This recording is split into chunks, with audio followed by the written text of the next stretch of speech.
కుమారుడికి ఎలా ప్రవర్తించాలో నేర్పిస్తుందంట.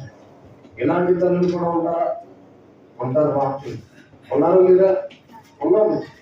ఎవరిని మంచిగా బిడ్డలను పోషించి సంరక్షించి నడిపించిన ఒక తల్లి ఉంది, చాలా అద్భుతంగా వాడబడ్డది. మరొక తల్లి ఉంది, ఆ తల్లి తన కుమారుడిని దుర్మార్గముగా ప్రవర్తించుటకు నేర్పించిందట. మరి మీ బిడ్డలు దుర్మార్గానికి ప్రోత్సహిస్తున్నారు, లేకపోతే దేవుని భయభక్తులు కలిగి ఎదగాలని మీరు ప్రోత్సహిస్తున్నారు? మీరు చెప్పిన మాటల చేత మీ బిడ్డలు ప్రయోజకులు అవుతారనే మాటలు గుర్తుపెట్టుకోండి. దేవునికి స్తోత్రం కలుగుగా. చెప్పండి, చేతులు ఎత్తి హల్లెలూయా, హల్లెలూయా, హల్లెలూయా. ఎవరైనా ఒకరితో సహవాసం చేస్తే వాళ్ళే వీళ్ళవుతారట. కాబట్టి తల్లితో చాలా సంవత్సరాల సహవాసం చేస్తాం బిడ్డలు. కాబట్టి తల్లి మంచిదైతే, విత్తనం మంచిదైతే, చెట్టు మంచిదైతే వచ్చే బిడ్డలు కూడా మంచోళ్ళు అవుతారు. మీ బిడ్డలు మిమ్మల్ని జాగ్రత్తగా పరిశీలిస్తారు. ప్రతి తల్లి ప్రతి తండ్రి గుర్తుపెట్టుకోండి.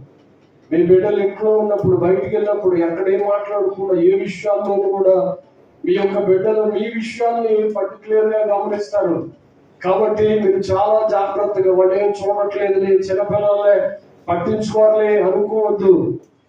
చాలా విషయాలు మిమ్మల్ని క్షుణ్ణంగా జాగ్రత్తగా పరిశీలిస్తారు.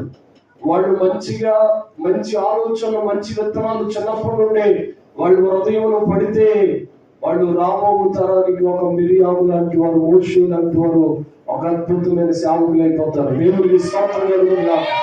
హల్లెలూయా. అదే అక్కడ తల్లి అని ఒక సహోదరి ఉంది, తనకు పుట్టిన కుమారుని దుర్మార్గులుగా ఎలా ప్రవర్తించాలో నేర్పించిందట.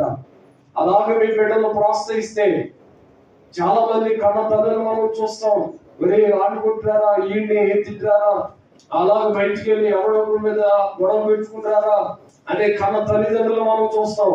అలా ప్రవర్తించడం ఏ తల్లి అయితే నేర్పిస్తుందో అది కుటుంబానికి మీకు చెడ్డ పేరు తీసుకుని వస్తుంది, కుటుంబాన్ని పాడు చేస్తుంది అనే విషయాన్ని మీరు గుర్తుపెట్టుకోవాల్సిందిగా ప్రభు పేరట మీకు తెలియజేస్తూ ఈ యొక్క మదర్స్ డే శుభాకాంక్షలు తెలియజేస్తున్నాను. దేవుడు తల్లులందరిని ఆశీర్వదించినట్లుగా స్తోత్రం చెప్పండి. హల్లెలూయా. దేవుని వాక్యంలో నుండి ఆదికాండం 13వ అధ్యాయం 18వ వచనాన్ని మనం చదువుకుని దేవుని వాక్యాన్ని ధ్యానం చేసుకున్నాం. అప్పుడు అబ్రాహాము తన గుడారము తీసి హెబ్రోనులోని మమ్రే దగ్గర ఉన్న సింధూర వృక్షములోనికి దిగి అక్కడ యెహోవాకు బలిపీఠమును కట్టెను. చిన్నపాటు ప్రార్థన. ప్రేమ కలిగిన తండ్రి, పరిశుద్ధుడు అని యేసయ్యా, మాతో అందరితో మీరు మాట్లాడండి. వెనగలిగే చోటు గ్రహించి ఆత్మను నిబరమని మనస్సును అందరికి దయచేసి అందరినీ ఆశీర్వదించమని ఇప్పటి వరకు యేసయ్యా ప్రత్యేకంగా మదర్స్ డే స్పెషల్ గా ప్రభువా అయ్యా ఇద్దరు తల్లుల్ని మీ బిడ్డల ముందు పెట్టడానికి కృప చూపారు. అయ్యా మంచి తల్లులుగా ప్రతి ఒక్క తల్లి ఉండడానికి సహాయం చేయండి. అందరిని మీరు ఆశీర్వదించండి. వాక్యం ద్వారా మాతో అందరితో మీరు మాట్లాడి సహాయం చేసి బలపరచమని యేసుక్రీస్తు నామములో ప్రార్థించాడు వేడుకొంచున్నాము తండ్రి, ఆమేన్. దేవుని వాక్యాన్ని మీరు శ్రద్ధగా గమనించుకోగలిగితే అబ్రహాము అనే ఒక వ్యక్తి మనకు కనిపిస్తాడు. ఆయన మార్చబడక ముందు అబ్రాము అనే మాట మనం చూస్తాం. ఆయన పేరు మొట్టమొదటిగా అబ్రాము. చెప్పండి అందరూ, ఆయన పేరేంటి? అబ్రాము. అబ్రాము ఎప్పుడైతే దేవుని చిత్తాన్ని నెరవేర్చడానికి పని ప్రారంభించాడో తదుపరి అతని పేరు అబ్రహాముగా మారినట్లుగా దేవుడి వాక్యాన్ని మనం చదువుకుంటాం. అయితే ఈ అబ్రాము ఒక రోజున ప్రత్యేకంగా మమ్రే దగ్గర ఉన్న సింధూరు వనవృక్షం కింద ఒక గుడారం వేసుకుని అక్కడే నివసించడానికి ఇష్టపడ్డాడట. అయితే ఈ లోతు అనే ఒక వ్యక్తి మనకు కనిపిస్తాడు. లోతు అబ్రహాము చాలా సంవత్సరాలు వారిద్దరు కలిసి నివసించడం మనం చూస్తాం, కలిసి ప్రయాణించడం చూస్తాం, కలిసి వారు ప్రయాణిస్తూ వచ్చారు. అయితే వారు వాగ్దానం చేయబడిన దేశానికి రాకమునిపే వాళ్ళు చాలా ఇబ్బందులు పడ్డారు. ఒకనొక సందర్భంలో మార్గ మధ్యలో తల్లి చనిపోయింది, తండ్రి చనిపోయాడు. అబ్రహాము కంటూ ఎవరు లేని పరిస్థితులుగా అతని జీవితాన్ని మనం చూస్తూ ఉంటాం. అయితే తనతో ఉన్నానని తనతో నడిపించబడుతున్న ఈ లోతు కూడా ఒక రోజును విడిచిపెట్టి అతని స్థలాన్ని విడిచిపెట్టి అతడు వెళ్ళిపోయినట్లుగా దేవుని వాక్యమును మనం చూడగలం. అయితే ఇక్కడున్న అబ్రహాము ఏం చేశాడంటే ప్రత్యేకంగా ఒక గుడారం వేసుకుని అతడంట ఎక్కడున్నాడో తెలుసా? దేవుని వాక్యాన్ని మనం చదువుతున్నాం కదా, హెబ్రోనులో నివసించాడంట. హెబ్రోను అనే మాటకి అర్థం ఏంటంటే సహవాసము. చెప్పండి, హెబ్రోను అనే మాటకి అర్థం సహవాసము. హెబ్రోనులో నివసించడానికి గుడారం వేసుకున్నాడట. అబ్రహాము యొక్క జీవిత యొక్క వ్యక్తిత్వ లక్షణాన్ని చూస్తే అతడు చాలా ఆత్మీయులతో సహవాసంలో ఉండడానికి ఇష్టపడ్డాడు. ప్రతి సందర్భంలో కూడా ఆత్మీయులతో ఉన్నాడు, ప్రార్థనా పరులతో ఉన్నాడు, ప్రార్థన చేయడానికి ఇష్టపడ్డాడు, ప్రార్థన చేస్తూ ఉన్నాడు. ఆత్మీయులతో అతడు సహవాసం చేశాడు కనుక అబ్రహాము నూరంతులుగా ఆశీర్వదించబడ్డాడు. చేతులెత్తి స్తోత్రం చెప్పండి. హల్లెలూయా, హల్లెలూయా. ఈ అబ్రహాము హెబ్రోనులో నివసించాడట. హెబ్రోను అనే మాటకి సహవాసం అన్నారు. ఎక్కడో సహవాసం చేశాడు. ఎక్కడ అబ్రహాము ఉన్నాడు, ఏ సహవాసంలో ఉన్నాడు, ఏ సహవాసం కలిగి ఉంటే అబ్రహాము నూరంతులుగా ఆశీర్వదించబడ్డాడో కొన్ని విషయాలు మీతో చెప్తాను వినండి. ఏ సహవాసంలో మనం ఉండాలి, ఎటువంటి సహవాసాన్ని రోజు మనం ఉంటున్నామో, మన వ్యక్తిగత జీవితాల్లో సహవాసం మంచిదైతే వాళ్ళతో సహవాసం చేస్తే వారే 6 నెలలకి వీరవుతారనే సంగతి మనకు బాగా గుర్తుంది కదా. అట్లాగే మనం ఎవరితో సహవాసం చేస్తే మనం ఎంతగా అభివృద్ధిలోకి వస్తామనే సంగతిని కూడా ఖచ్చితంగా మనం దేవుని వాక్యమందు చూడవలసిన వారమై ఉన్నాం.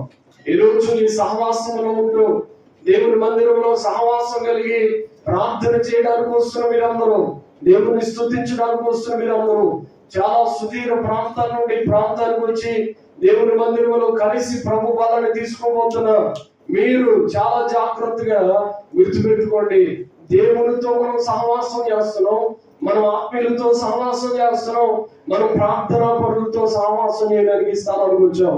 ఎప్పుడైతే దేవునితో సహవాసం చేస్తున్నామో, దేవుని యొక్క సహవాసంలో ఉన్నామో, ప్రార్థనా పరులతో సహవాసంలో ఉన్నామో, మనకి మన కుటుంబానికి వేరు తప్ప కీడు ఎక్కడా కలగదని ప్రభు పేరున మీకు జ్ఞాపకం చేస్తున్నాడు. దేవునికి స్తోత్రం కలుగును గాక. హల్లెలూయా, హల్లెలూయా. సహవాసం కొరకు పరుగులెత్తే రోజులు పోయాయి. ఈ రోజుల్లో సహవాసాన్ని విడిచిపెట్టి లోకంతో సహవాసం చేసే రోజులు ఎక్కువైపోయాయి. ఎవరి ప్రభుత్వం సహవాసాన్ని విడిచిపెట్టేశారు చాలా మంది, ఆత్మీయులతో సహవాసాన్ని విడిచిపెట్టారు.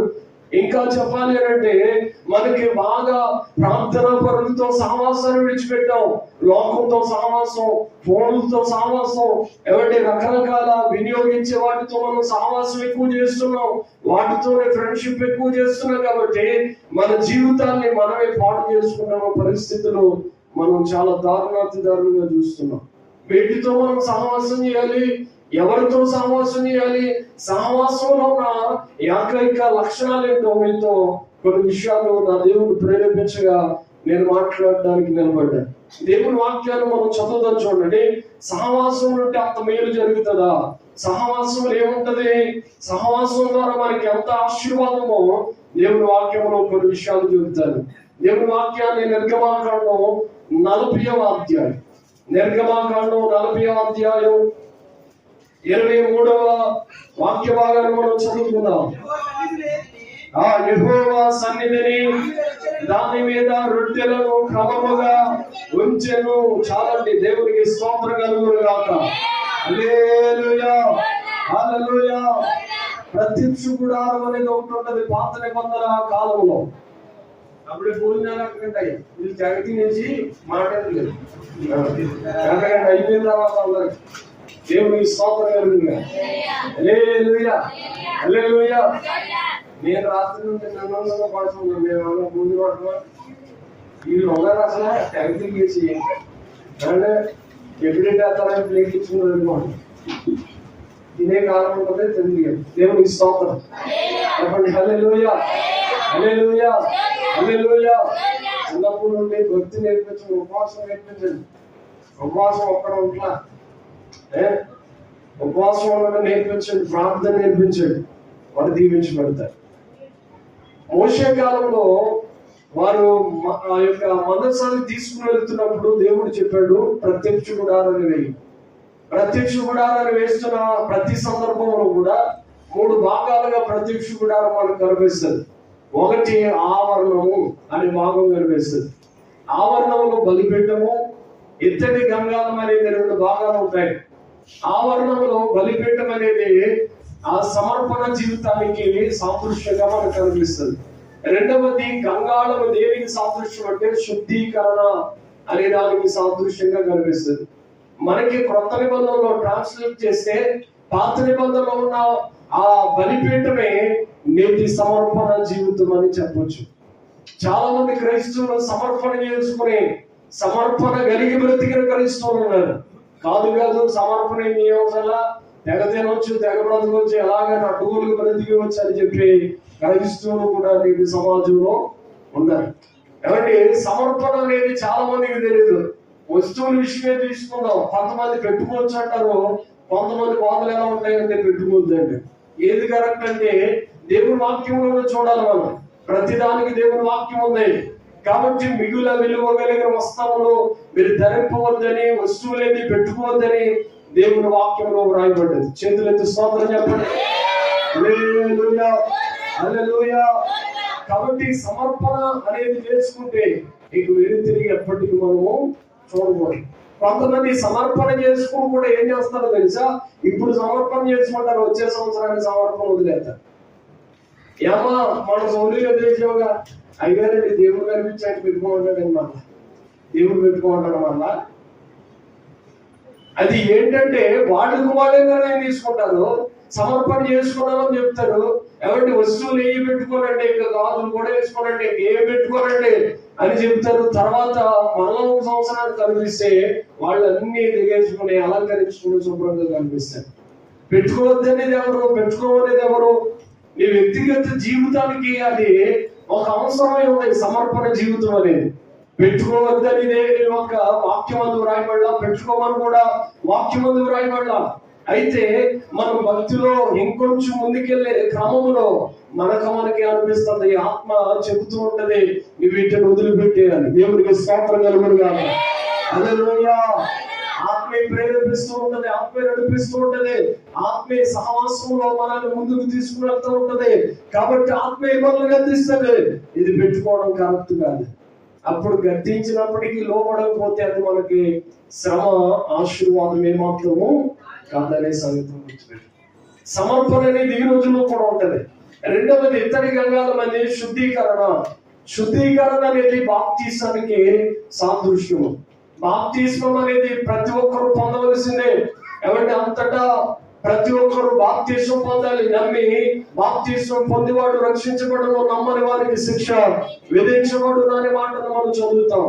లోకమందంతటా దేవుని ఆత్మ సంచరిస్తూ ఉంది. మనం ఎవరైతే పాపం అనుకుంటామో, నాకు కూడా పరిశుద్ధాత్మ కావాలండి, నేను పాపిని గ్రహిస్తున్నాను, నేను క్రీస్తు రక్తంలో కడగాలి, బాప్తిస్మం నాకు కూడా కావాలని ఆశపడితే ఎవరైతే యేసయ్య రక్తంలో కడగబడతారో వారందరూ బాప్తిస్మం పొందడమే శుద్ధీకరణ పొందడం అన్నమాట. దేవుడికి స్తోత్రం కలుగునుగాక. హల్లెలూయా, హల్లెలూయా.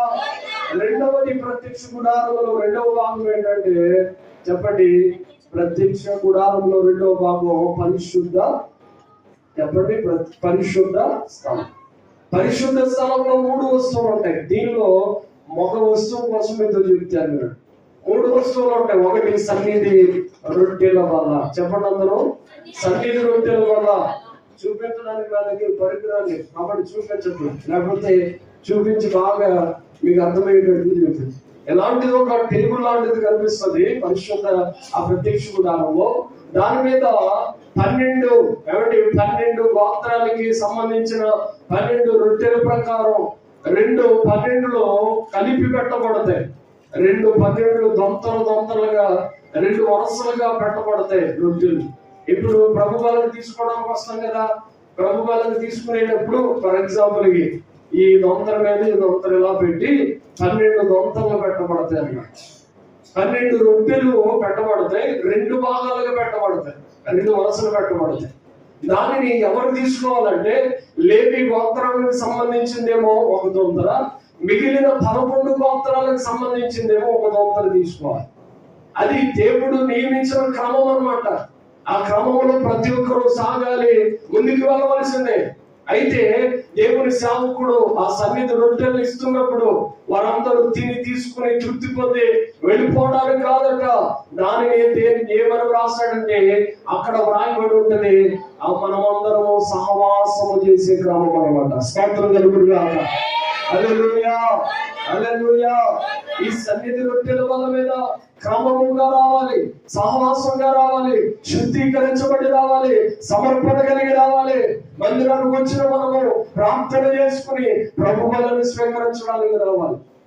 నామకార్థుల వలె ఎవరి చాలా మంది ఇది రొట్టె కదని, ద్రాక్షారసమే కదని చాలా సిటీస్ లో మనం వెళ్తే వాళ్ళు బాప్తిజం పొందడం కూడా తీసేసుకుంటారు. బాప్తిజం పొందడం కూడా రొట్టె తీసేసుకుంటారు, ద్రాక్షారసం తీసేసుకుంటారు. దానివల్ల ఎవరికి ఉపయోగం కాదు. దేవుడి వాక్యంలో రాయబడేది, నమ్మితే మనము దేవుడు అంట మీలో కొంతమంది రోగులు అయిపోయారు, చాలా మంది బలహీనులయ్యారు, చాలా మంది నిద్రించుచున్నారని రాయబడుతుంది కొరింథీయులకు రాసిన మొదటి పత్రికలో. అయితే దేవుడి వాక్యం ఉంటుంది, ఎవరైతే యేసు రక్తం అని నమ్ముతారో, యేసు యొక్క శరీరం అని నమ్ముతారో, నమ్ముట వలన మనకి పునరుజ్జీవము కలుగుతుంది. దేవుడికి స్తోత్రం కలుగుగా. హల్లెలూయా. అంత్యకాల దినమందు మనం లేపబడతాం, చనిపోయిన మనం సజీవులుగా లేపబడతాం. ఈ యోహాను సువార్త 4వ అధ్యాయం చదువుకోండి. ఎవరైతే నా శరీరము తిని నా రక్తమును త్రాగుతారో అంత్య దినముని యందు వారిని నేను లేపుతాను, వారు మరలా లెగుస్తారనే మాటని మనం చూస్తాం. దేవుడి వాక్యాన్ని బట్టి మనము దేవుని స్తుతిద్దాం. ఒకసారి చదువుదాం యోహాను సువార్త.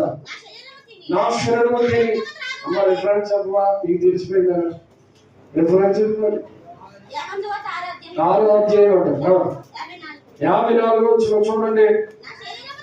నా శరీరము తిని నా రక్తము త్రాగువాడే నిత్య జీవము గలవాడు, అంత్య దినమున నేను వారిని లేపుదును.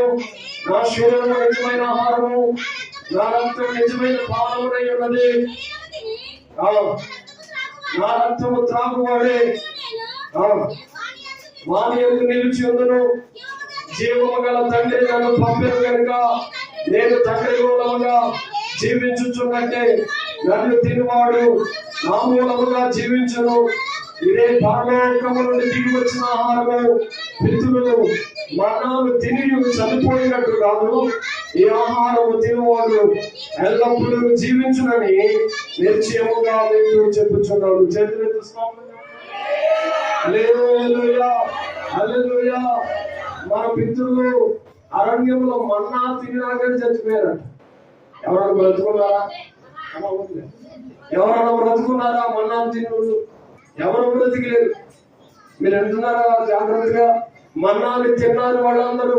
వాళ్ళు మన్నా ఎక్కడ వాళ్ళు తిన్నారో తెలుసా? వాళ్ళు గట్ట చేతితో నోట్లో వేలు పెట్టి ఇలా చూస్తే చేతికి టచ్ అయ్యి అంతా తిన్నారట. వాళ్ళ ఆహారాన్ని పూరీలు తినాలని తినేవారు, మన్నాలు తినాలా తినేవారు. ఒక సందర్భంలో అంటారు, ఇది ఎందుకు ఇది మన్నాన్ని మాట్లాడటం మనం దేవుడి వాక్యం చూస్తాం. మీరు జాగ్రత్తగా గమనిస్తే మన పితరులందరూ మన్నాన్ని తిన్నారు. మన్నా ఎవరిది? దేవదూతల ఆహారం. స్తోత్రం చెప్పండి. మన్నా ఎవరిది? దేవదూతల ఆహారం. దేవదూతల ఆహారాన్ని ఇశ్రాయేలు ప్రజలకి దేవుడు లక్షల మందికి పెట్టాడు. అయినప్పటికీ కూడా దేవుని వాక్యాన్ని మనం గమనించగలిగితే అక్కడ జరిగిన సందర్భం ఏంటంటే ప్రభు చెబుతున్నారు, ఇదిగో చాలా మంది మీ పితరులు మన్నా తిని నన్ను చనిపోయారు, కానీ నన్ను నా శరీరాన్ని తిన్నవాడు ఎన్నటికీ నశింపడు, నిత్య జీవానికి వారసుడు అవుతాడు. కాబట్టి వారు అందరూ అనుకున్నారు ఆయన శరీరం తినడం ఏంటి, ఆయన శరీరాన్ని తినడం ఏంటి అని చాలా రకరకాలుగా అంటున్నారు. మీరు అనుకుంటున్నారా? మీరు శరీరాన్ని తినమంటే మనం కోసుకుని ఈ శరీరాన్ని తినమనుకున్నారు చాలా మంది పరిశీలన శాస్త్రులు. అయితే ఈ శరీరాన్ని తినవేంటి, మీరు తినవేంటి అన్నట్లుగా రకరకాలుగా ఆలోచన చేస్తే ప్రభు చెప్పిన మాట వాళ్ళకి అర్థం కాలేదు. తన శిష్యులందరినీ మేడగదులు పిలిపించి వాళ్ళందరికీ రొట్టె విరిచి ద్రాక్షారసాన్ని ఇచ్చిన ఆ సందర్భంలో వారికి అర్థమైంది, ఇదే నిజమైన మన్నా. దేవుడికి స్తోత్రం కలుగుగా. ఆ మన్నా ఎవరు? ప్రభు అయిన యేసుక్రీస్తే. యేసు రక్తములో కడగబడి బాప్తిస్మం పొంది దేవుని రాజ్యానికి సిద్ధపరచబడుతున్న మనమందరం ప్రభు బలాన్ని స్వీకరించవలసిందే. స్తోత్రం చెప్పండి. హల్లెలూయా, వాళ్ళకి ఎక్కడున్నా ఏ ప్రదేశంలో ఉన్నా, ఢిల్లీలో ఉన్న, అమెరికాలో ఉన్న ప్రభు వాళ్ళను మనం అందరం స్వీకరించాలి. దేవుడికి స్తోత్రం కలుగుగాక. హల్లెలూయా. మనం ప్రభు వాళ్ళని తీసుకోకపోతే ఏమైతే సార్ అనంటే, ఒకటి సహవాసంలో ఉన్న క్రమం మనకు రాదు. చెప్పండి, సహవాసంలో ఉన్న క్రమము మనకు రాదు. రెండవది, సహవాసంలో ఉన్న క్రమము రాకపోవడంతో సరిపెట్టితే, ఇంకొక మాట మనం ఆలోచన చేస్తే, మనము సహవాసంలో బలాన్ని పొందలేము. దేవుడికి స్తోత్రం కలుగుగాక. హల్లెలూయా, హల్లెలూయా. మనము దేవుని శరీరాన్ని, దేవుని రక్తాన్ని తీసుకుంటే మనం అందరం క్రమంలోకి వస్తాం. దేవుని వాక్యం చదివిస్తుంది, అక్రమము చేయవాళ్ళరా మా యొద్ద నుండి నా యొద్ద ఉండొద్దు అని ప్రభు వాక్యం చదివిస్తూ ఉంటుంది. కాబట్టి అక్రమం చేయడం అంటే ఏంటి సార్ అంటే, మన మందిరానికి వచ్చి కూర్చొని మనం ఎవరి కాళ్ళే సరదాగా వెళ్ళిపోతే అది అక్రమం చేయడమే అవుతుంది. క్రమంగా కూర్చోవాలి, సమయానికి రావాలి, టయాన్ని పాటించాలి, పాటలో చక్కగా క్రమంగా పాడాలి, పాటలు పాడుతున్నప్పుడు క్రమంగా దేవుని స్తుతించాలి. దేవుని మందిరంలో ప్రజలందరూ క్రమముగా కనబడాలి. అక్రమం చేస్తూ కనబడితే దేవుని ఆశీర్వాదం మన మీదకి రాదు అనే సంగతిని మీరు గుర్తుపెట్టుకోండి. క్రమం అంత అవసరమా? దేవుడు నిర్ణయించాడు అంటే క్రమాన్ని దేవుడే పెట్టాడు. క్రమము ప్రార్థమని దేవుడే ఆ సిద్ధాంతాన్ని దేవుడే పెట్టాడు. మీరు ఆలోచన చేస్తే అక్షాగ్రంథంలో కూడా ఉంటది. ఆ క్రమము అనే దాన్ని దేవుడే నిర్ణయించాడని వ్రాయబడుతుంది. దేవుడికి స్తోత్రం కలుగుగాక. హల్లెలూయా. చెప్పండి హల్లెలూయా. క్రమాన్ని దేవుడే సిద్ధపరిచాడు. కాబట్టి మనం అందరము క్రమపరచబడాలి. దేవుడికి స్తోత్రం కలుగుగాక. హల్లెలూయా. ఈ రోజున మందిరాన్ని విడిచిపెట్టి, సహవాసాన్ని విడిచిపెట్టి వేరొక సహవాసానికి వెళుతూ, వేరొక సహవాసాల్లో ఉంటూ అక్రమము చేసే విశ్వాసుల వలె మనం ఉంటే దేవుని ఆశీర్వాదం మనం ఎప్పటికీ పొందుకోలేమనే సంగతిని మీరు గుర్తుపెట్టి, క్రమం అంత అవసరమా? మందిరానికి వచ్చే విషయంలో చూడండి, క్రమంగా రావాలి, చక్కగా సిద్ధపడి రావాలి. ఎక్కడికి వచ్చిన తర్వాత పనులు ఎవరు ఎత్తుకెళ్ళిపోతున్నాడు, రెండు ఇంటి వేరు మంచాలు ఎవరు ఎత్తుకెళ్ళిపోతున్నారు, బీరువా తాళ్ళు ఎవరు తీసేశారు, ఈ ఆలోచన మనకి ఎప్పటికీ ఉండకూడదు. వచ్చి కూర్చొని మనము చాలా జాగ్రత్తగా దేవుడి వాక్యం వినాలి. పాటల్లో, ప్రార్థనలో, వాక్య సందేశం పూర్తయ్యే వరకు అన్ని విషయాల్లో మనం క్రమము కలిగి కూర్చుంటే దేవుడు ఖచ్చితంగా అబ్రహాముని ఆ యొక్క హెబ్రోనును ఆశీర్వదించినట్లుగా మనల్ని కూడా మన యేసయ్య ఆశీర్వదిస్తాడు. స్తోత్రం కలుగుగాక. హల్లెలూయా, హల్లెలూయా, హల్లెలూయా. దేవుని వాక్యాన్ని గుర్తుపడుతున్నారా? క్రమం అనేది మనకుందా? ఈ సన్నిధి రొట్టెల బలం కూడా ఎలా పడితే అలాగ రొట్టెలు వేసమని దేవుడు చెప్పరా, క్రమముగా పేర్చమన్నాడు. సేవకుని ఎలా పెట్టమన్నాడండి? క్రమంగా పెట్టమన్నాడు. 12 దొంతల కాడికి 2 దొంతలు పెట్టమన్నాడు. దానిని మన భాషలో ఏం చెప్పాలంటే క్రమం అనే మాటను ఇంగ్లీష్ లో ఏమంటారో తెలుసా? రాజు ఏమంటారు ఇంగ్లీష్ లో? క్రమం అనే మాట ఆర్డర్. అవునా కదా? ఆర్డర్ ప్రకారంగా పెట్టమన్నాడు దేవుడు.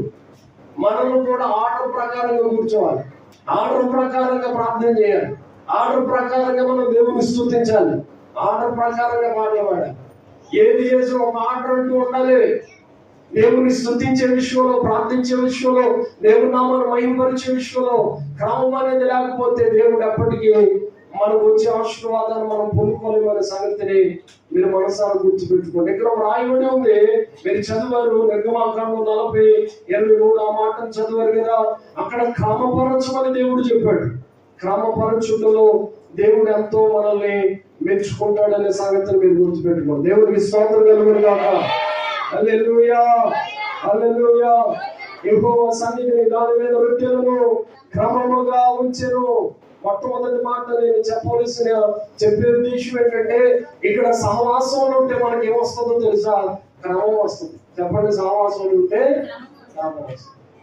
మనం ఈ సహవాసం కదని, ఈ ప్రార్థన కదా, ఇక్కడికి తిరిగేవరకు క్రమం పోతుంది, అక్రమం వచ్చేది. అక్రమం చెప్తే దేవుడు మనల్ని ఆశీర్వదించు. క్రమం అనేది మనకి ఖచ్చితంగా ఉండాలి. క్రమంగా ఉన్న మందిరానికి మనం వెళ్ళాలి. స్తోత్రం చెప్పండి. హల్లెలూయా. నేను చాలా పరిచయలకు వెళ్ళాను కాబట్టి ఒక మాట్లాడుతూ ఉంటే ఒక ఆయన పక్కకి వెళ్ళి సొంతగా వచ్చాను. ప్రార్థనకు వచ్చిన ఆయనే ఒక పక్కకి వెళ్ళి అలాగే వెళ్ళి సొంతగా వచ్చాను. నేనేదో అలాగా నాకు ఫోన్ వచ్చిందని బయటికి వెళ్తే ఆయన చుట్టకాలు అనుకుంటా ఏదో గొప్ప మాసం వచ్చేస్తున్నాడు పక్కన వెళ్ళి చూస్తే చుట్టకాలు చేస్తున్నాడు. ఇప్పుడు అక్కడ మాత్రం స్థుత్యంలో సొంతంగా కాల్చున్నాం పొగ ఏం చేస్తున్నాం అని అనుకున్న మనసులో మళ్ళా గద్దించుకుంటారు అక్కడ వచ్చేసారు. అదే మనం అయితే దేవునికి స్తోత్రం. హల్లెలూయా హల్లెలూయా. కాబట్టి ప్రార్థనకు వచ్చి మనం పాటలు పాడుతున్న మనం వాయిద్యాలు వాయిస్తున్న మనం స్వప్నకాలు చూచా వీడియోలు కాదు చూచా కాబట్టి పనికి మనం వీటికి మనము దాసులమై ఉండొచ్చా. మనము ఎప్పుడో ఆశీర్వదించబడతాం. క్రమపరచబడుతూ ఉంటేనే మనం దీవించబడతాం.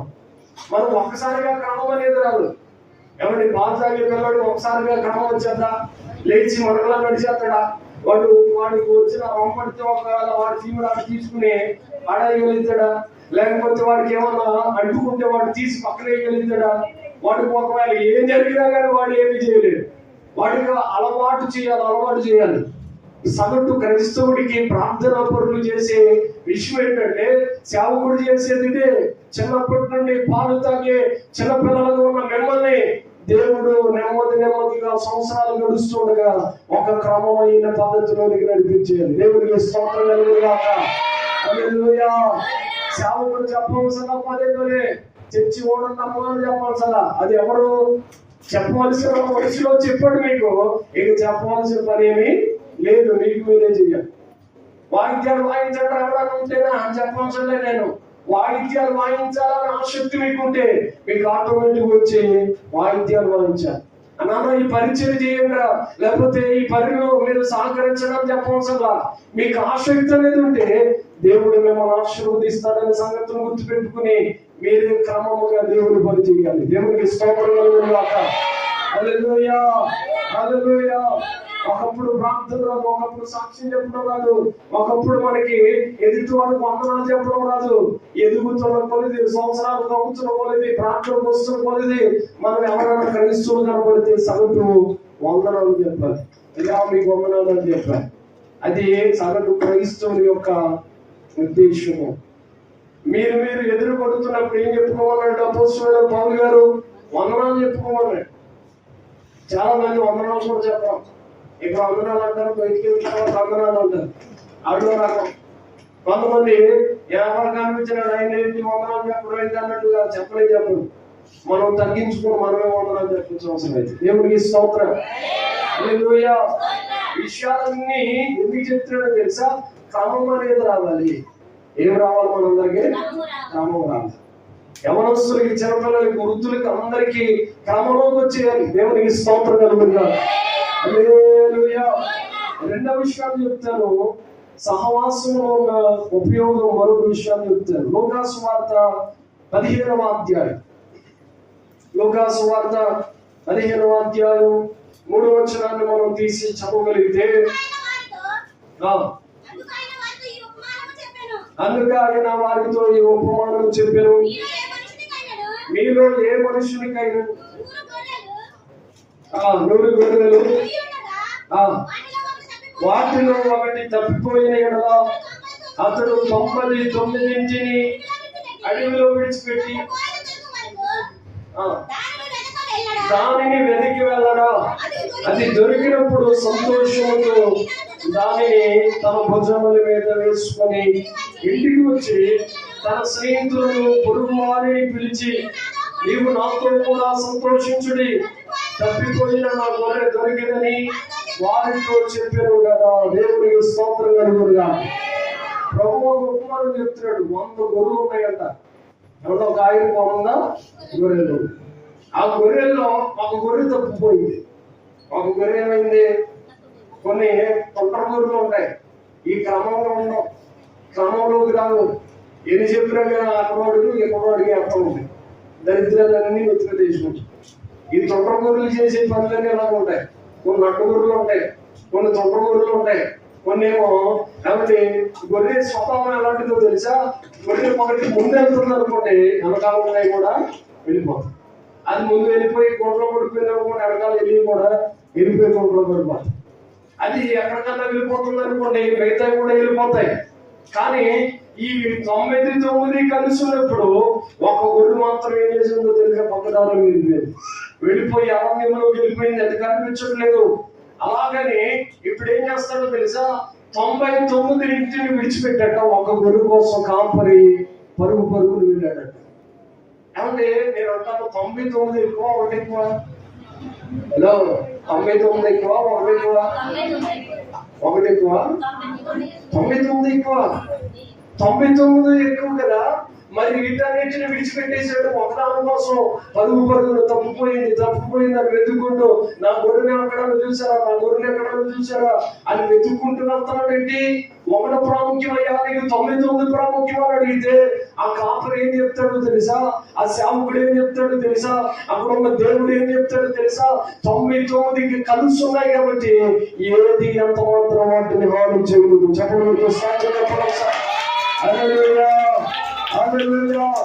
కలిసి ఉంటే బలం కలుగుతుంది, కలిసి ఉంటే ఆశీర్వాదం ఉంటుంది, కలిసి ఉంటే ఏ శత్రువు మీ మీదకి ఎంత మాత్రం దాడి చేయడు. ఒక్కటి విడిచి వెళ్ళిపోయింది చూసావా, దాని మీదకి ఏ తోడులు దాడి చేస్తుంది, ఏ శత్రువు దాడి చేస్తుంది, ఏ యొక్క నాకు ఎత్తుకుని పోతుంది. దానికోసం నేను ప్రయాసపడ్డా, దానికోసం కన్నీరు కార్చా, దానికోసం కలుపు కట్టుకున్నా, దానికోసం ఉపవాసాలున్నా, దానికోసం ఎంతకాలం నేను చేసిన పరిచర్య అంతా ఒక్కటి కూడా తప్పిపోకుండా నేను కాపాడుకోవాలి. నా వ్యవసాయం తిరగబెట్టాలి, నా వ్యవసాయం నమ్మకమైన సాక్షిగా నేను కనబడాలని ప్రతి సేవకుడు యొక్క ఆశ. దీనిలో ప్రాముఖ్యంగా క్రమం కలిగిన సేవకులకి ఎలా ఉంటుంది? భారం ఉన్న సేవకులు ఉంటారు, భారం లేని ఉంటారు. భారం లేని ఎక్కడ ఎవరో వచ్చేస్తారులే ఎక్కడో అని భారం లేని తంతు ఒకటి ఉంటుంది. ఏమంటే లోకంలో డూప్లికేట్ ఉంటుంది, పుడిచిన ఉంటుంది. అసలు ఎప్పుడు చూడండి చెప్తారండి, డూప్లికేట్ ఒరిజినల్ ఉంటుందో కదా. అలాగే భారం కలిగిన సేవకులు ఉంటారు, భారం లేని. ఆత్మల పట్ల ఎన్ని ఆత్మలు వెళ్ళిపోయినా కానీ, ఎంతమంది తగ్గిపోతున్నా కానీ, ఎవరక్కడ వెళ్ళిపోయినా కానీ పట్టించుకోవడం ఉంటారు. బాధ కలిగిన సేవకుడు ఏం చేస్తాడో తెలిసి, ఒక్క ఆత్మ నశించిపోతా ఉన్నా దాని కొరకు ప్రయాసపడి ప్రార్థన చేసి, ఉపవాసాల నుండి గడుపు గడుచుకొని ప్రార్థన చేసి కన్నీరు గార్చి దేవునితో ఆ పెరుగులాటమే కాకుండా వాక్యంలో బలం పొందాలని కొత్త సబ్జెక్టులన్నీ తీసుకుని వాక్యాన్ని బాగా నేర్పుతూ వాక్యములు వారు బలం పొందుతున్నకు ఎంతగానో ప్రయాసపడమే కాకుండా ఒక్కరు కూడా తప్పిపోకూడదని సగటు భారం కలిగిన సేవకుడు ప్రయాసపడతాడు. స్తోత్రం కలుగును గాక. హల్లెలూయా, హల్లెలూయా. నేను కూడా చేస్తున్న పరిచర్య ఇదే. ఒక సేవకుడికి పోల్చాడు, ఒక కాపురికి పోల్చాడు. ఒక దేవుడే 99 విడిచిపెట్టాడ, ఒకదాని కోసం పరిగెత్తాడు. ఆ 99 విడిచిపెట్టేద్దామని కాదు, వదిలేద్దామని కాదు, ఒక్కదాన్ని ఎత్తుకుని తీసుకుని వచ్చి వల్ల 99 చేర్చాలి. స్తోత్రం కలుగును గాక. హల్లెలూయా, హల్లెలూయా. తప్పిపోయిన దాని వల్ల మనలో చేర్చాలి, కోల్పోయిన దాన్ని మనలో చేర్చాలి. ప్రభు ఒక సందర్భంలో చెప్తాడు కదా, యోహాను సువార్తలోనే ఆయన అరెస్ట్ చేయడానికి వచ్చిన సందర్భంలో ఏమైనా రాయబడి ఉంటుందో తెలుసా? ఆయనకు అప్పగించు దానిలో ఒక్కటి ఆయన పోగొట్టుకోలేదండి. గుర్తుందా వాక్యం? ఆయనకు అప్పగింపబడిన దానిలో ఒక్కటి కూడా ఆయన పోగొట్టు. మీకు గుర్తులేదంటే చూడండి, డౌట్ ఉంది. మీకు ఎన్నిసార్లు చెప్పినా మర్చిపోతారు, మళ్ళీ పోతాయి. యోహాను సువార్త తీయండి, దేవుడి వాక్యంలో యోహాను సువార్తలో యేసు ప్రభు వారిని అరెస్ట్ చేస్తున్న సందర్భంలో ప్రభు చెప్తారు, నాకు అప్పగింపబడిన దానిలో నేను దేనిని పోగొట్టుకోలేదు అనే మాటలు మనం చదువుతాం. చూడండి దేవుడి వాక్యాన్ని. 17వ అధ్యాయము 18వ అధ్యాయం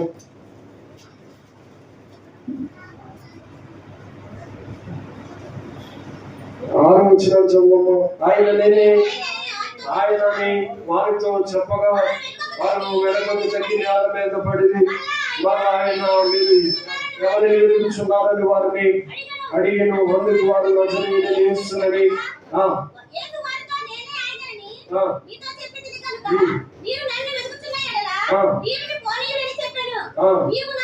నీవు నాకు అనుగ్రహించిన వారిలో ఒకరినైనా నేను పోగొట్టుకోలేదని ఆయన చెప్పిన మాట నెరవేరినట్లు చెప్పారు. దేవునికి స్తోత్రం కలుగును గాక. ఆయనకు అప్పగించిన ప్రతి శిష్యుడి విషయంలో దేవుడు ఒక్కరిని కూడా పోగొట్టుకోలేదట. స్తోత్రం చెప్పండి. హల్లెలూయా, హల్లెలూయా. మాకు ఇవ్వబడిన ఆత్మల ప్రకారం మాకు ప్రభు అనుగ్రహించిన ఆత్మలో ఏ ఒక్క ఆత్మ తప్పిపోకూడదని ప్రయాసపడదు.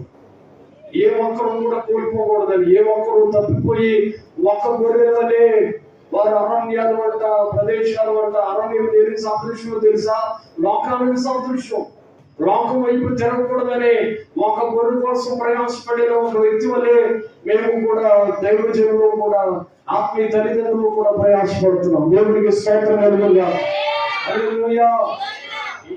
ఈ లోపు మా మీద నిందలో, మా మీద అపహేళనలో, మా మీద ఏవలసిన నిందలన్నీ చెప్తారు చాలా మంది. అందరూ కాదు, నేను కొంటున్నాను. కొంతమంది నిందలేసి పాస్టర్ గారు అలాగంట, పాస్టర్ గారు ఎలాగంట, పాస్టర్ గారు ఎలాగంట. ఎంతకాలం నుండి చూస్తూ వచ్చాం పాస్టర్ గారిని, వాళ్ళ కుటుంబాన్ని చూస్తూ వచ్చాం. వాళ్ళు ఏంటో, వాళ్ళ క్రమం ఏంటో, వాళ్ళ భక్తి ఏంటో, వాళ్ళ విశ్వాసం ఏంటో ఇవన్నీ తెలుసుకోలేకపోయామా? వాళ్ళు ఎక్కడన్నా తొట్టుపోలేదు కదా. ఇన్ని విషయాలు కూడా క్రమంగానే ఉన్నారు కదా అని గుర్తుపెట్టుకోవాల్సిన వాళ్ళు చాలా మంది ఏం చేస్తారో తెలుసా? ఎవడో చెప్పిన గాలి మాటలు వేసుకుని ఏం పాస్టర్ గారు నిజమేనంట అసలు విన్నావు తెలుసా నీకు? చాలా మంది క్రైస్తవులు చేసే పొరపాటు ఏంటండి, ప్రార్థన పడతారు మాస్టర్ గారు అంటారా అని అంటే నేను వేరే మంది వెళ్ళిపోతా, వెళ్ళిపోతే వెళ్ళిపో అని అంటారు. అమ్మ పాస్టర్ గారు నిజంగా జరిగిందా మనకి తెలుసా? దేవుడు న్యాయకర్త. మనం నీతిమంతుల మీద తప్పుడు నేరాలు చేయకూడదమ్మా. ప్రభు మీద వేశారు, మనం మీద వేయడానికి మనం ఎంతటి వారం దేవుని సేవకుల మీద అది చెప్పవలసిన వాళ్ళు, ఖండించవలసిన వాళ్ళు, అది ఆపు చేయాల్సిన వాళ్ళు, పోతే పోని ఆత్మలను వదిలిపెట్టేస్తున్న సమాజంలో మేము చూస్తున్నాం. చాలా మంది వీళ్ళే తీర్పు చెప్తారు, వెళ్ళిపోతారు ఎక్కడి నుంచి చోట. అమ్మా న్యాయం కాదు, సేవకుడు అలాంటి కాదు. మేము చిన్నప్పుడు చూస్తూనే ఉన్నాం, మేము యథార్థంగా వాళ్ళని గమనించాం. వాళ్ళు చాలా భక్తి కలిగి ప్రార్థన చేసి మంచి సేవకులమ్మా అని చెప్పాల్సిన సాక్ష్యం ఇవ్వాల్సిన వాళ్ళు చాలా మంది అన్యాయంగా నేరారోపణ చేసే పరిస్థితి వచ్చాయి. అంటే మీరనే చెప్పట్లేదు, నేను చాలా మంది అలా ఈ రోజున సేవకుల మీద నిందలేసి బయటికి వెళ్ళిపోతే కలిగే నష్టం ఎవరో తెలుసా? మీకే, మీ కుటుంబానికి. సేవకుడు కాదు. ఒకటి గుర్తుపెట్టుకోండి, సంఘంలో వాక్యం ఉందా లేదో చూడండి, ప్రార్థన ఉందా లేదో చూడండి, క్రమంగా నడిపిస్తున్నారా లేదో చూడండి. ఇవి చూడాలి తప్ప క్రమం లేకపోతే వదిలేండి, ప్రార్థన లేకపోతే వదిలేండి, వాక్యం లేకపోతే వదిలేయండి. ఎక్కడికైనా వెళ్ళొచ్చు, తప్పేమలేదు. కానీ వీటిని కాకుండా వేరొక దాన్ని మనం ఆధారం చేసుకుంటే దేవుడు మనల్ని శిక్షిస్తాడు. దేవుడికి స్తోత్రం చెప్పండి. హల్లెలూయా, హల్లెలూయా, హల్లెలూయా. 99 విడిచిపెట్టిన యేసయ్య ఒక్కదాని కొరకు పరిగెత్తినట్లుగా మేము కూడా మాకు అప్పగింపబడిన ఏ యొక్క విశ్వాసిని కోల్పోకూడదనే తిట్టుకున్న బూతులు మాట్లాడినా మళ్ళీ దగ్గరికి వెళ్ళమ్మా, వెళ్ళమ్మా, మందిరానికి రమ్మా, ప్రార్థన చేసి వాళ్ళు పరామర్శించి వాళ్ళ దగ్గరికి వెళ్ళి అడుక్కోవడానికి కాదు సేవ చేసేది, బతికించడం కోసమే. ఏరియా ఒక ఆమె దగ్గరికి వెళ్ళాడు, చాలా విపత్తు విధవరాలు. అప్పుడు దగ్గరికి వెళ్ళి ఏం చేశాడో తెలుసా? అమ్మా ఇదిగో నీ కుటుంబం దగ్గర ఏమో ఉందో లేదో నాకు తెలియదు, కానీ నాకు ఆకలిగా ఉంది, ఒక అప్పం తీసుకుని అలా ఉన్నది. పొగలు ఏరుకుంటాం ఆవిడ త్వరగా కట్టను అక్కడ విడిచిపెట్టి వెంటనే వెళ్ళి ఆమె గుడ్డులో ఉన్న కొంచెం పిండను రాయబడ్డది, కొంచెం ఉన్నరు రాయబడ్డది. ఆ నూనె ఆ యొక్క పిండి రొట్టి కింద తయారు చేసుకుని పరుగున ఒక గ్లాసు నీళ్లు పట్టుకుని వచ్చేసిన సేవకుడి దగ్గరికి.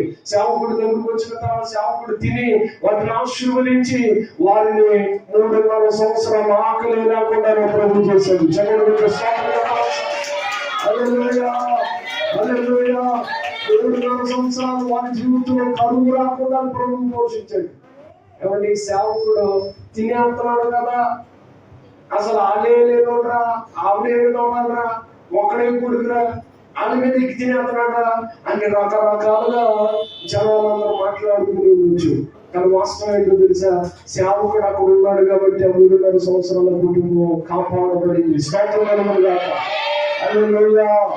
సేవకుడు కుటుంబానికి అయితే పరామర్శిస్తాడు, దర్శిస్తాడు, ఆ కుటుంబాన్ని బహుగా ఆశీర్వదించబడతాయి.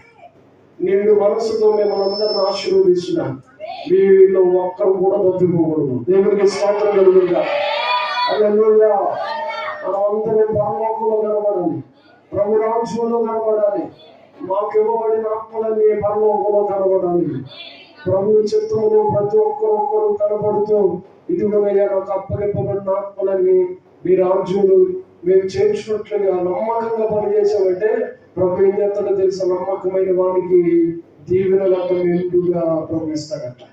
అలా నమ్మకమైన మంచి దాసుడు కొంచెంలో నమ్మకం ఉన్నారు కనుక విస్తారమైన పట్టణాల మీద నిన్ని ఆస్తికర్తగా అధికారిగా నియమిస్తున్నాను ప్రభు చెప్తాడు. నిశ్చయముగా అలాంటి నమ్మకమైన పని చేయడానికి సిద్ధపడ్డాం. ఏదో తినలేకో నడవకో ఈ పనికి రాల, జాబ్ అనేది చేసుకోగలదు, ఏదైనా చేసుకుని బతకాలి, వేటి కొరకు కాదు. వాస్తవానికి ఏది ఇలాంటి సేవకుడే ఆ ప్రాంతంలో లేకపోతే ఆ యొక్క ప్రాంతాన్ని ఆ యొక్క శారీర పద్ధతుల దూరాలు కుటుంబాన్ని బ్రతికించేవాడు కానీ కాదు. కాబట్టి ఆ యొక్క ఇలాంటి సేవకుల ఆత్మ దేవుడు మాకు కూడా దయచేయాలని భావంతో ప్రార్థన చేస్తున్నాం. దేవునికి స్తోత్రం. హల్లెలూయా, హల్లెలూయా. ఒక్కొక్క కుటుంబాన్ని ప్రభు దీవించాలి, అందరూ ఆశీర్వదించబడాలి. ఏ ఒక్కరు కరువుతో ఉండకూడదు, ఏ ఒక్కరు పరిస్థితులు దారుణంగా ఉండకూడదని దేవుడే మనలందరినీ అన్ని విషయాలు సహాయం చేయాలని ప్రభు గారిట మేము ప్రభుని వేడుకుంటున్నాం. మూడవ విషయాలు చెప్తాను చూడండి. సహవాసంలో ఉన్న లాభం ఆశీర్వాదం ఏంటో చెప్తాను చూడండి. సమయాన్ని మొదలుగా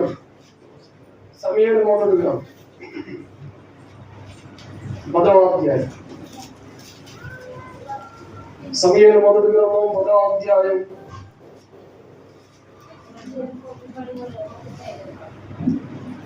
9వ అధ్యాయం 19వ వచనం. 9వ అధ్యాయం 19వ వచనం.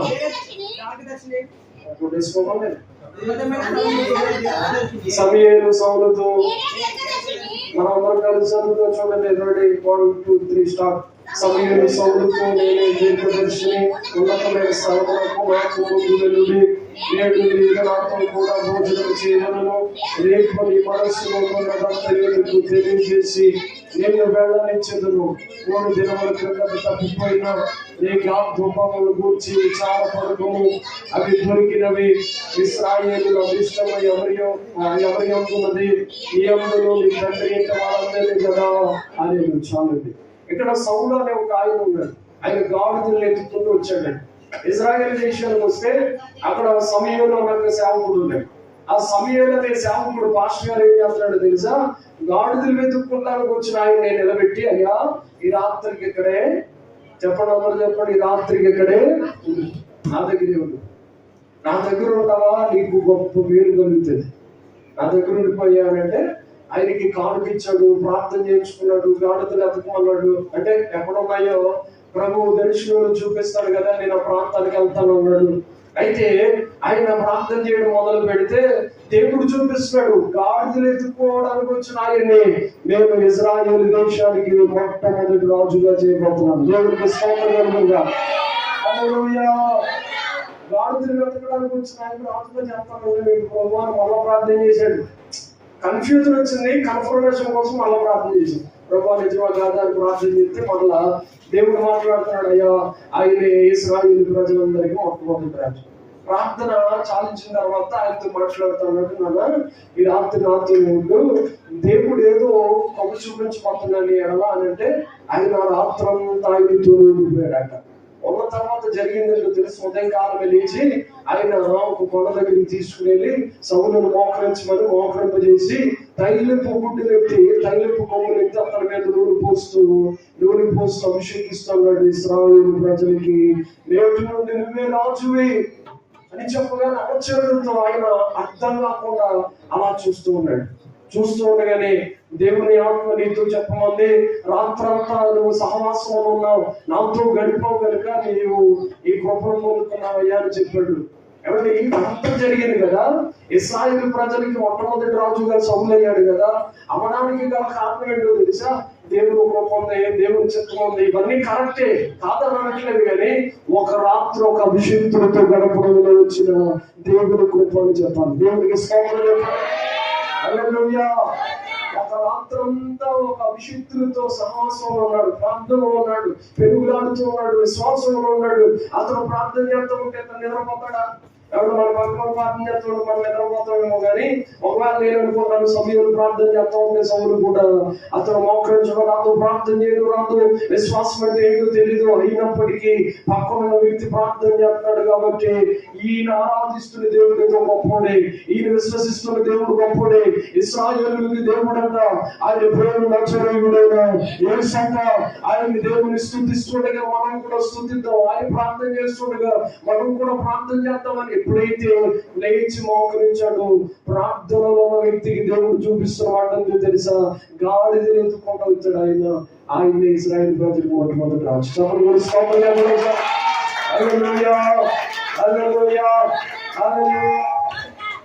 దేవుడు అంత గొప్పగా చేయడానికి గల కారణం ఒక రాత్రి ఒక ఆత్మీయుడితో మోకరించాడు, ఒక ఆత్మీయుడితో మోకరించాడు. నువ్వు కూడా ఒక రాత్రంతా ఒక ఆత్మీయుడితో మోకరించడు, ఒక ప్రార్థన పరులతో, ఒక అభిషేకంతో మోకరించడు, ఒక రాత్రంతా ప్రార్థన చేస్తూ ఉండు. మన 12 గంటల వరకు ఆల్రెడీ ఏంటంటే సగం మంది అంటే ఇంటి దగ్గరే ఉన్నా, ఇంటి పక్కన ఉన్నా కానీ మాకు ప్రార్థన ఆన్లైన్ అయ్యారు. మేమైతే ఉండలేదు పాస్ గారు 12 గంటల వరకు. మాకు చాలా బిజీ అండి, పనులు ఉన్నాయండి, ఇంకా రకరకాల షాపులు చెబుతాం. కానీ ఇక్కడ వాళ్ళు రాత్రంతా ప్రార్థనలో గడిపెట్టారంట. ప్రార్థన చేయడం వచ్చా సౌలుకి? చెప్పండి. ప్రార్థన సౌలు ఆ దేశస్తుడు కాదు, ఆ దేవుని కోసం తెలీదు, కానీ ఒక అభిషేక్తుడితో ఆకరించారు. చూడండి, ఈ అభిషేకం అతని మీద కూడా పనిచేసింది. దేవునికి స్తోత్రం కలుగుగాక. హల్లెలూయా. ఈ ఆత్మ ఆయన మీద కూడా పనిచేసింది, ఈ కృప ఆయన మీద కూడా వచ్చేసింది. ఆ రాత్రి కనిపెట్టడం వల్లే, ప్రార్థించడం వల్లే దేవుని కృప బలముగా సౌలు మీదకి దిగి వచ్చింది. తెల్లవారిన తర్వాత కొండ మీదకి తీసుకెళ్లి ఊరు పోసి అభిషేకించి నేర్చుకుంటుందే ఇశ్రాయేలు ప్రజలందరికీ రాజు చెప్పాడు. దేవునికి స్తోత్రం కలుగుగాక. హల్లెలూయా. అదే చూడండి ఒకసారి 11 చదవండి.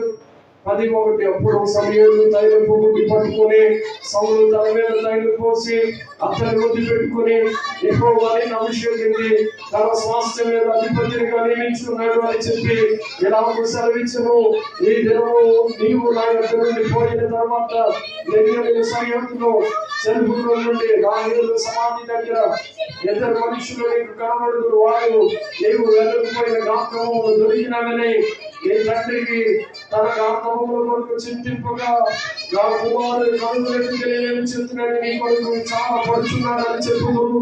తరువాత నీ ఒక్కడు వెళ్ళి కాబోరు మైదానములకు రాగానే అక్కడ బేతేలునకు దేవుని ఎదురుకు పోయి ఆ పోవు 3 మనుషులు నీకు ఎదురుపడుదురు. ఒకడు 3 మేకపుల్లో, ఒకడు 6 వచ్చిన చదివేమో, యెహోవా ఆత్మ నీ మీదికి బలముగా దిగివచ్చును, నీవు వారితో కలిసి ప్రకటన చేయుచుండగా నీకు క్రొత్త మనస్సు వచ్చును. దేవునికి బిగ్గరగా స్తోత్రం చెప్పండి. హల్లెలూయా. ఇదిగో ఒక ప్రాంతానికి వెళ్తాం, ఆ ప్రాంతానికి వెళ్ళిన తర్వాత ఆయన అభిషేకించాడంట. అభిషేకించిన తర్వాత ప్రాంతానికి వెళ్తామయ్యా. వెళ్ళిన తర్వాత 3 వ్యక్తులు నీకు కనిపిస్తారు. ఆ 3 వ్యక్తులు మంచి ప్రార్థన పరులు. వాళ్ళు కనిపించి ఇదిగో నీకు కావలసిన సమస్తం నీతో ప్రార్థన చేస్తూ ఉంటారు, చెబుతూ ఉంటారు. వాడితో కూడా నువ్వు కూడా కలిసి చెప్పు, వాక్యాలు చెప్పు. వాడు వాక్యం చెబుతూ ఉంటారు, నువ్వు కూడా వాక్యం చెప్పు. చెబుతూ ఉండగానే నీలోనికి క్రొత్త మనసు వచ్చేస్తుంది. దేవుని ఆత్మ బలముగా దిగి వస్తుంది. నీలోనికి దేవుని ఆత్మ బలముగా దిగి వస్తుండగానే నీ మనసు ఎలా అయిపోతుందో తెలుసా? పాత మనసు కాస్త కొత్త మనసు అయిపోతుంది. దేవునికి స్తోత్రం చెప్పండి. హల్లెలూయా. హల్లెలూయా. అంటే సౌలుకి అలాంటి కృప ఎలా వచ్చిందో తెలుసా? ఒక రాత్రంతా ఒక అభిషేక్తుడితో ఉండడం ద్వారా దేవుడు అతను ఆశీర్వదించాడు, ఒక దేశానికి రాజుగా చేశాడు. దానితో పాటుగా ప్రకటించే వారితో ప్రకటించాడు కాబట్టి ఇతనికి కూడా క్రొత్త మనసును నిర్మించేసి మనం కూడా వాక్యం చెప్పేటోళ్ళతో హెల్ప్ చేసిన వాక్యం చదవాలి. వాక్యం అవసరమైతే మన సాక్ష్యాన్ని చెప్పాలి. 10 మందిలో నిలబడి దేవుడు నాకు ఎలాంటి అద్భుతం చేశాడమ్మా, ఇలా వీడు కూడా చేస్తాడు, 2 మందికి ప్రభు మిమ్మల్ని కూడా ప్రేమిస్తున్నాడు అని చెప్పడం ద్వారా మనకు కూడా క్రొత్త ఆత్మ దేవుడు ఇస్తాడు. చెప్పడంతో ఒకసారి క్రొత్త మనసు మనకి ఇస్తాడు, నూతన ఆత్మ మనకి ఇస్తాడు. నూతన మనసుతో మనం వెంటబడిపోతాం. దేవుని కార్యాలు మన జీవితంలో బలముగా జరుగుతాయి. ఇక ఆఖరిగా ముగిస్తున్నాము. దేవుని వాక్యాన్ని సహవాసములో ఉన్న ఒకటి చెప్పండి, సహవాసములు ఉంటే ఏంటి క్రమం వస్తుంది. రెండవది సహవాసములు ఉంటే ఏదో డాక్టర్ సహవాసములు అంటే చెప్పాలి ఏమొస్తుంది, బలం వస్తుంది. ఏమొస్తుంది? బలం వస్తుంది. సహవాసములు ఉంటే మనల్ని ఉన్నతమైన స్థితి కలుగుతుంది. దేవునికి స్తోత్రం కలుగుగా. హల్లెలూయా. సహవాసంలో ఉంటే లాభం వస్తుంది, లేకపోతే ఉన్నతమైన స్థితి వస్తుంది. ఆఖరిగా 4 విషయాలు కూడా చెప్పి నేను ముగిస్తాను. సహవాసాన్ని విడిచిపెట్టేస్తే మరి ఏమవుతుందండి? మన సహవాసంలో ఉండమన్నారు, క్రమం అన్నారు, సహవాసంలో ఉండమన్నారు, లాభం అన్నారు, సహవాసంలో ఉండమన్నారు. సహవాసంలో ఉండడం ద్వారా మనకి ఎంతో బలం వస్తుందని చెప్పారు. సహవాసాన్ని విడిచిపెట్టేది ఏమవుతుందంటే 31వ అధ్యాయం సమూయేలు మొదటి గ్రంథం 6వ వచనం చదువుతారు. 6వ వచనం చదువుతారు.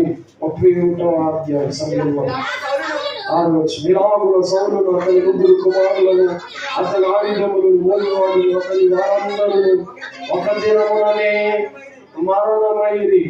లోయ అవతలను ఇశ్రాయేలును వాగ్దాన అవతల కుమారులు ఇశ్రాయేలు పారిపోవుటయును సౌలు అతని కుమారులను చచ్చియుటయు చూసి తమ నివాస గృహములను విడిచిపెట్టి పారిపోయిరి.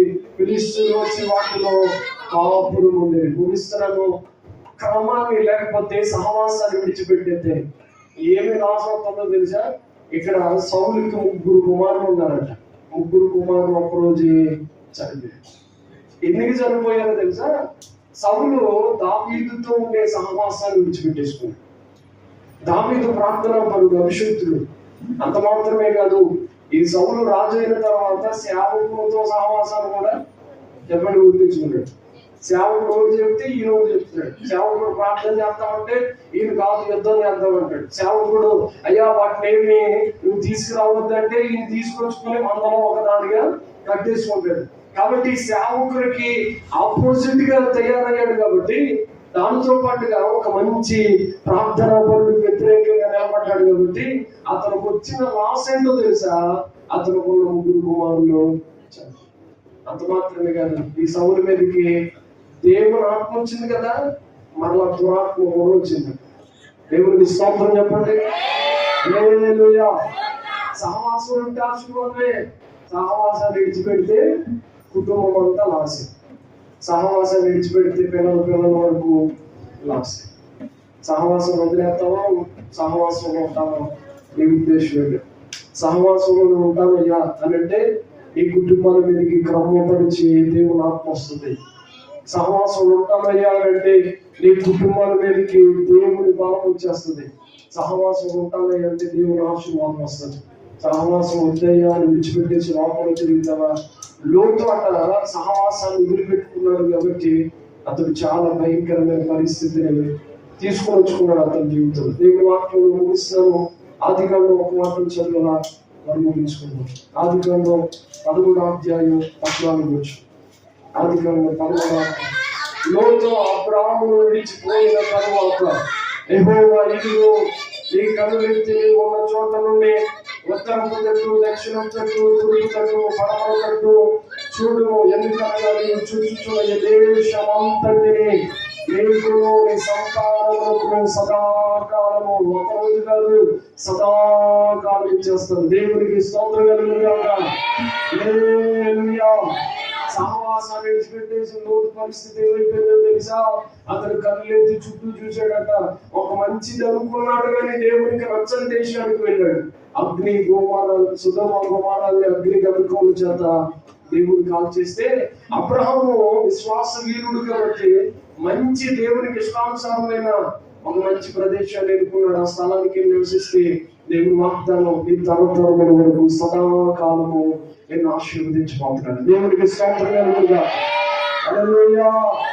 సహవాసంలో ఉన్న అబ్రహాము ఎబ్రోనులో ఉన్నాడు కాబట్టి తరతరముల వరకు వచ్చే ఆశీర్వాదాన్ని పొందుకోలేదు. అబ్రహాము తోడుకున్న సహవాసాన్ని లోతు విడిచిపెట్టేశాడు కాబట్టి అతడు తన జీవితంలో చాలా కోల్పోయాడు. ఆఖరికి జీవితమే భ్రష్టత్వంలోకి వెళ్ళిపోయాడు. లోతు ద్రాక్ష తోటలు వేసి, గత వారం చెప్పాను కదా, ద్రాక్ష తోటలు వేసి అతడు ద్రాక్షారసం ఈ వస్త్రహీనుడై పండుకుంటాడు. కాబట్టి సహవాసాన్ని కోల్పోతే ఎవరి క్లాసు? చెప్పాలి. ఎవరి క్లాసు? ఎవరు వదిలేస్తారో సహవాసం 4 క్లాసు. ప్రార్థనా పరులు వదిలిపెడితే ఎవరి క్లాసు తెలుసా? ఎవరు వదిలిపెడతారు 4 క్లాసు. దేవుని వదిలిపెట్టేది ఎవరి క్లాసు తెలుసా? మీ క్లాసు. ఎవరు వదిలిపెట్టేస్తారు 4 క్లాసు. కాబట్టి దేవుని సహవాసాన్ని, ప్రార్థనని, మందిరాన్ని ఎప్పటికీ విడిచిపెట్టకుండా మనం ఎల్లప్పుడూ సహవాసంలోనే ఉండుగాక. దేవుడికి సహవాసాన్ని దేవుని రావడం వరకు మనకు అనుగ్రహించుగాక. అందరూ తల ఉంచుదాం, ప్రార్థన చేస్తాం. అందరూ ప్రార్థన చేద్దాం. 10 నిమిషాలు దేవుని సన్నిధానంలో హృదయపూర్వకంగా ప్రార్థన చేసుకుందాం. సహవాసం ఉన్న మా క్రమం అనేది లేకుండా, సహవాసం వల్ల మా తప్పిపోయిన ఒక్కొక్క గొర్రె కోసం ప్రభు వెతుకులాడినట్లుగా దేవుడిని కొరకు వెతుకులాడుతాము.